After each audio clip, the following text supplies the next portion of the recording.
Good day, psychmates! Today, we will present to you our short film showing entitled Ovid's Metamorphoses.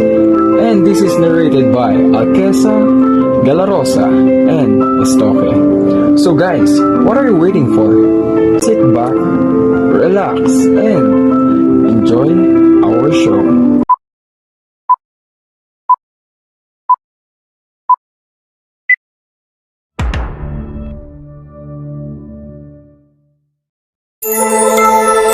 Publius Ovidius Naso, or Ovid to most of us, a Roman poet and the author of Metamorphoses, one of the great pieces of Western literature that has been translated hundreds of times since its creation in the 8th century. Metamorphoses, which means books of transformations, details the history of the world and its creation, incorporating many of the best-known and loved stories from Greek mythology. It is a narrative form in 15 books, and in between there are around 250 myths based on the theme of metamorphoses being transformed into something else. Many of these stories are very similar to their Greek counterparts, but with a few slight changes. Today we will be taking a look at 5 stories in Metamorphoses, some of which are fairly well known, and others less so. The first story is the myth of Apollo and Daphne. It is a tragic love story of unrequited love and loss. It has been depicted in art and literature for centuries, and its many themes make it a relevant story even today. Apollo was one of the most prominent deities in Greek mythology, born to Zeus, the god of thunder, and the Titaness Leto. As the god of light, Apollo's responsibilities included riding in his horse-drawn chariot every day, pulling the sun across the sky.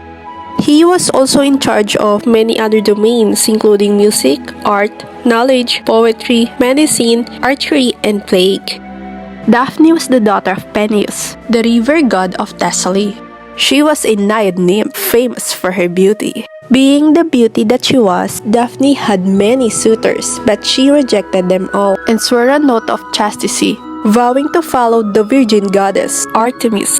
Apollo and Daphne's tragic story begins with Apollo mocking Eros, the god of love, insulting his skills in archery and his small stature. He teased Eros about his trivial role of making people fall in love by using his arrows, saying that arrows were for warriors and fighters. Feeling slighted, Eros decided to teach Apollo a lesson about his powers. He shot Apollo with a golden arrow, making Apollo fall in love with the first person he saw, who happened to be Daphne. Eros then shot Daphne with another weapon in his quiver, an arrow of lead. Anyone shot with these arrows would hate the first person you saw. For Daphne, this was Apollo. There was no way that Apollo's love for Daphne and her disgust of him could end well. Smitten by Daphne's beauty, Apollo began to chase her to make her fall in love with him, but she ran away from him in disgust and fear. This did not deter Apollo, who continued to chase after her. Finally, Daphne realized that she was about to be captured. In fear, she called out to her father, beseeching him to change her form and take away the beauty that had caused her nothing but trouble. Daphne's father answered her plea by turning her into a laurel tree. Just as Apollo grabbed hold of Daphne's waist, she began her metamorphosis, and within seconds, she had vanished. And instead, he found himself holding on to the trunk of a laurel tree. Heartbroken, Apollo vowed to forever honor Daphne. He made himself a wreath out of laurel leaves and placed this upon his head. He also made the laurel tree immortal so that its leaves will never decay. This is why laurels are evergreen trees that last all year around. The laurel became Apollo's sacred tree and one of his prominent symbols. It became a cultural symbol for other musicians and poets as well as athletes. This is how it got its association as a symbol of success and victory worn by winning athletes. The tragic story of Apollo and Daphne may come across as a story of unrequited love, but it contains deep ideas of transformation. Apollo and Daphne's myth can also be seen as a metaphor for the struggle between chastity and lust. Only by sacrificing her body and becoming the laurel tree is Daphne able to protect her chastity and avoid Apollo's unwanted advances. The second story is the tragic tale of Callisto. Callisto was a beautiful princess, daughter of Lycaon, the king of Arcadia. Her beauty delighted men and gods alike. Therefore, she became the mistress of Zeus, the Olympian lord.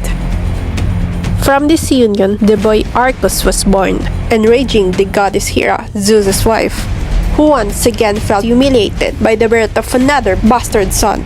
But poor Callisto couldn't escape the goddess's wrath. This was only the beginning of her punishment, sadly. Hera, who had observed everything, was waiting for the perfect time to take her revenge, and that time was now. When she saw Callisto have given birth to a boy, that was the final straw. She grabbed Callisto by the hair and flung her to the ground. Callisto begged for mercy, but these prayers fell on deaf ears. Hera cursed Callisto. Hair appeared on the young princess's soft skin. Her delicate hands turned into paws with sharp claws. The princess tried to scream for help, but out of her mouth came only a frightened howl. Callisto had been transformed into a great bear. The bear was chased away by the citizens of her city who feared the beast, and so she was forced to roam the forest. The bear turned to the sky and cried out for Zeus to restore her original form. But Zeus did not want to upset his wife and did nothing for Callisto.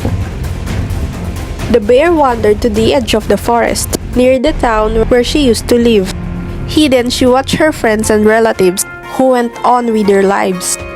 Despite her fear being sniffed out by the hounds, she would venture out to see her son Arcos grow up. The little one believed that one day he would see his mother again.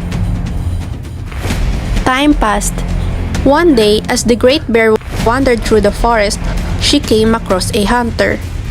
He was her beloved son, whom she had not seen for years. The emotional mother forgot that she was a bear. She stood and tried to hug her son. Arcos, thinking the bear was about to attack him, he threw his spear at the animal. But Zeus will not allow such a tragedy to occur and intervene. The god turned the mother and the child into constellations. The mother's constellation became known as Ursa Major, and the son's constellation as Ursa Minor.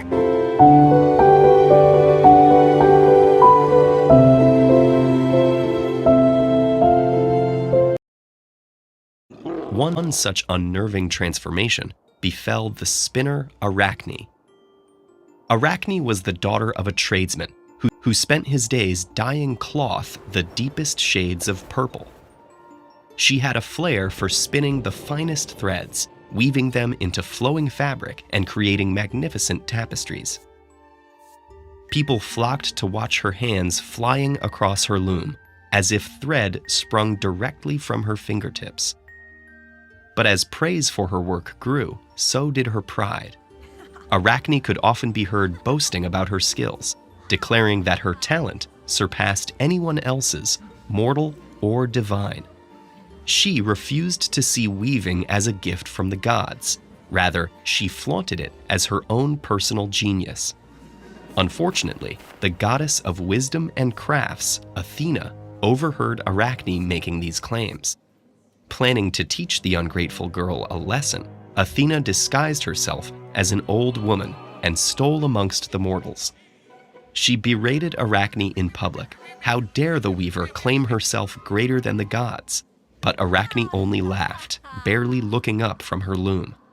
Provoked, the old woman threw off her cloak to reveal her true form. If Arachne insisted on defaming the gods, Athena would challenge her to a contest directly. Masking her shock at the appearance of the gray-eyed goddess, Arachne accepted the challenge. Athena drew up her own glittering loom as a great crowd gathered to watch. The weavers began, eyes fixed and shuttles blurring. Athena conjured wisps of cloud from above and slender threads of grass from below in a spectacle of strength. She wove tremendous scenes that showed the power of the gods. Poseidon riding the waves, Zeus firing thunderbolts, and Apollo hurtling across the sky. In Athena's splendid tapestry, the glory of the gods dwarfed mortal life. But Arachne had no interest in boosting godly egos. Her tapestry showed the gods abusing their power, squabbling amongst themselves, drinking and bragging, and meddling in the lives of mortals. She represented Zeus as a philanderer, transfiguring himself to ensnare women, a swan for Leda, a bull for Europa, a shower of gold for Danae. Arachne then turned to the misdemeanors of other gods, from Pluto's abduction of Persephone to Bacchus's wild pursuit of Erigone. Even though she cast the gods in the most unflattering light, Arachne's work shone with her dazzling skill. Her tapestry was almost alive, filled with movement and lustrous colors that winked triumphantly.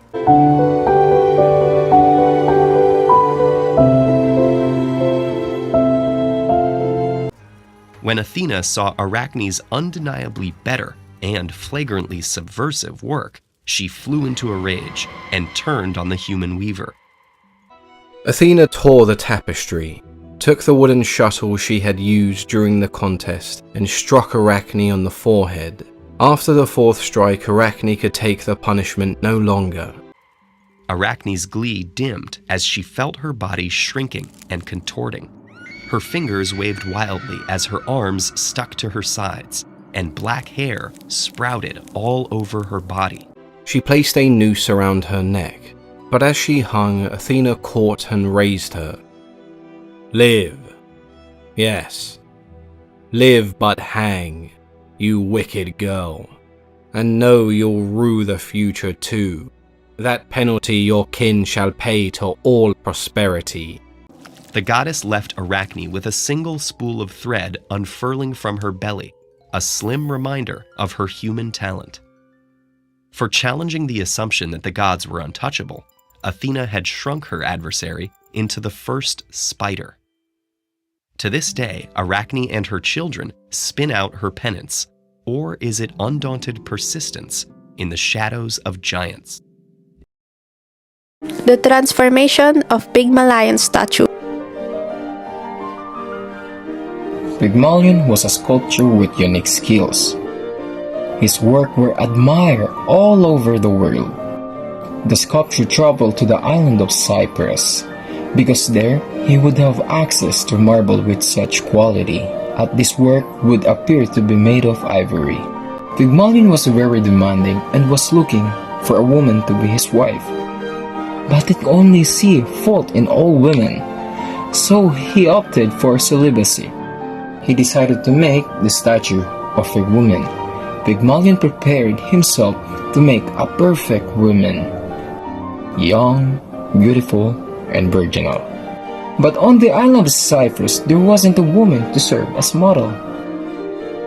So the artist got from his imagination the inspiration to create such a woman, and he started working. For a long time, Pygmalion dedicated himself exclusively to what would be his masterpiece. The sculptor devoted himself to very detail of his work, and the result was perfect. He could produce the most beautiful statue that had ever been sculptured.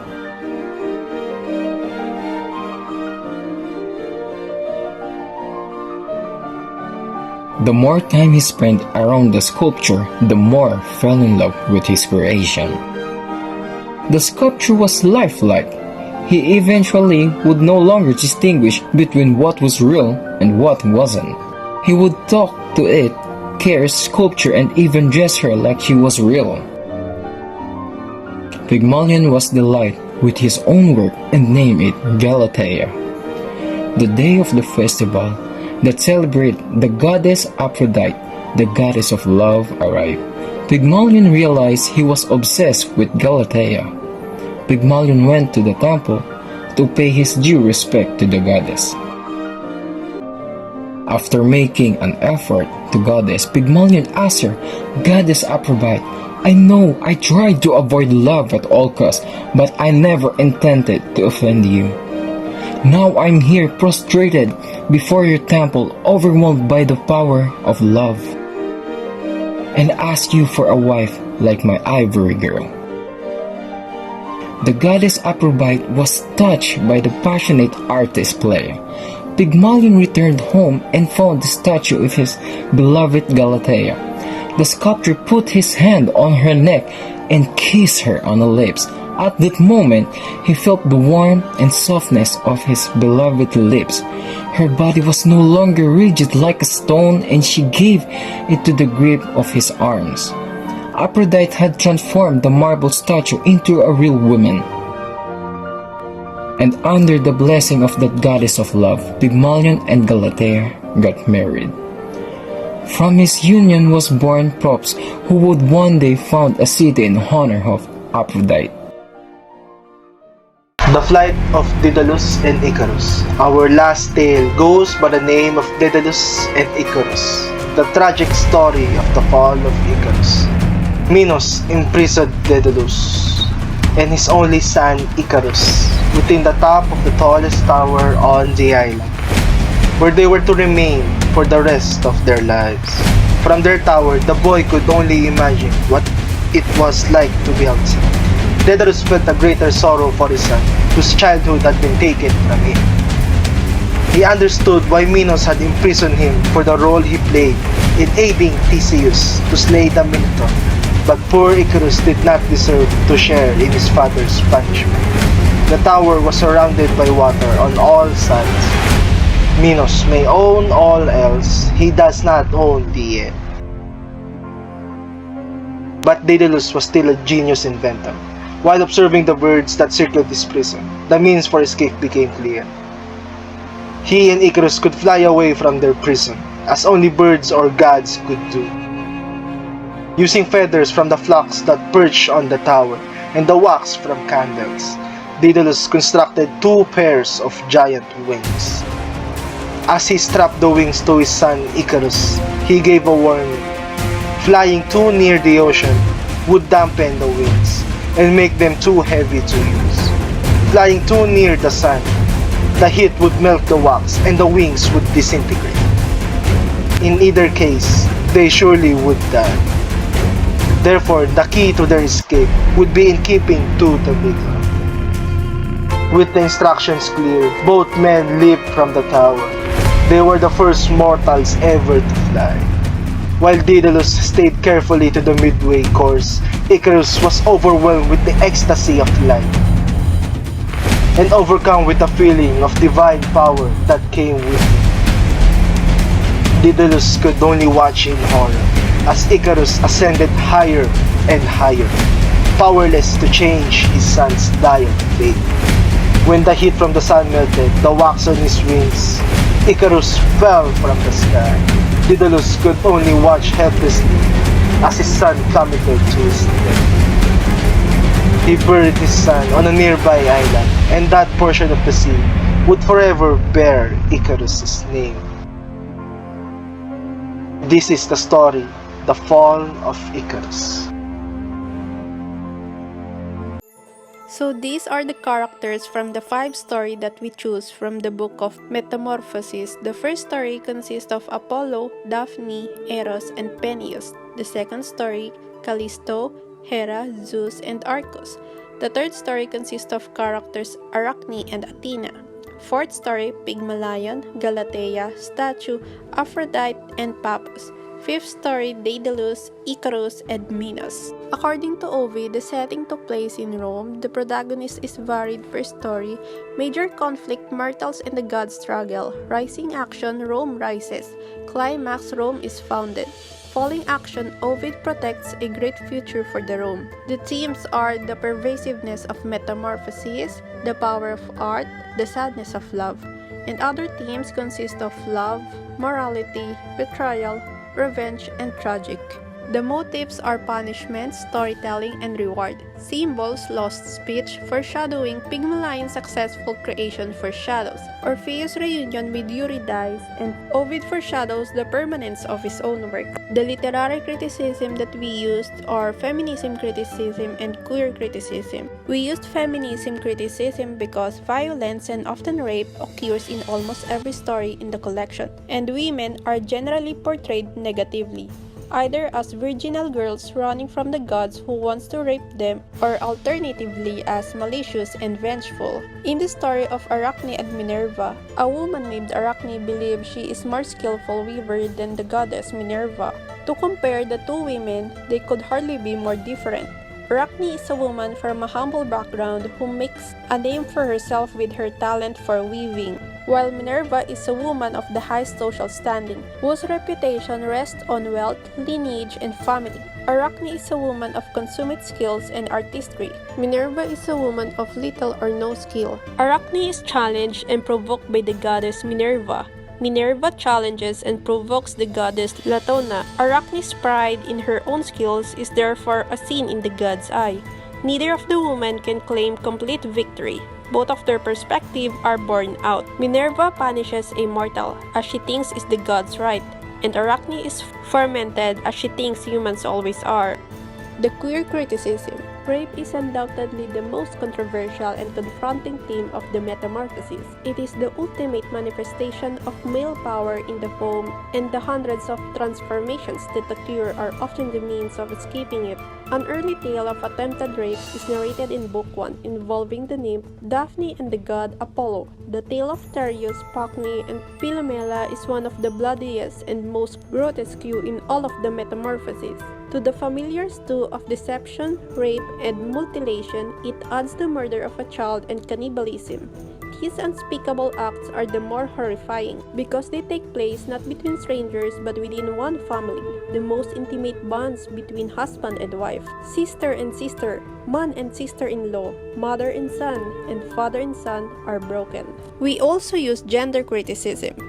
In Ovid's work, love almost never leads to a happy ending. Male gods usually express their love for female mortals by raping them.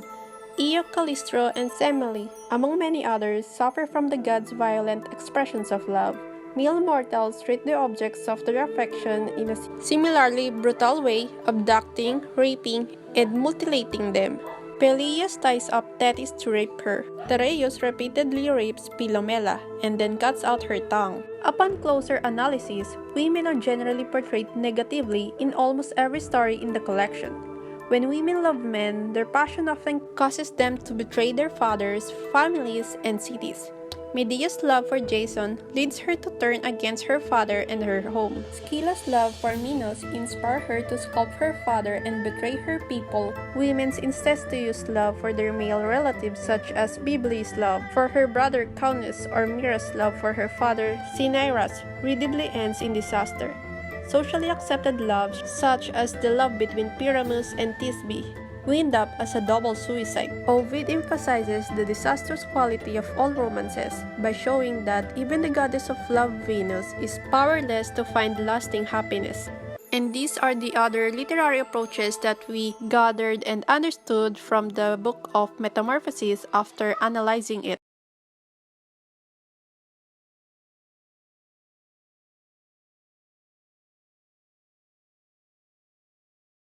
That's all. Thank you for watching and listening to our short film showing entitled Ovid's Metamorphoses.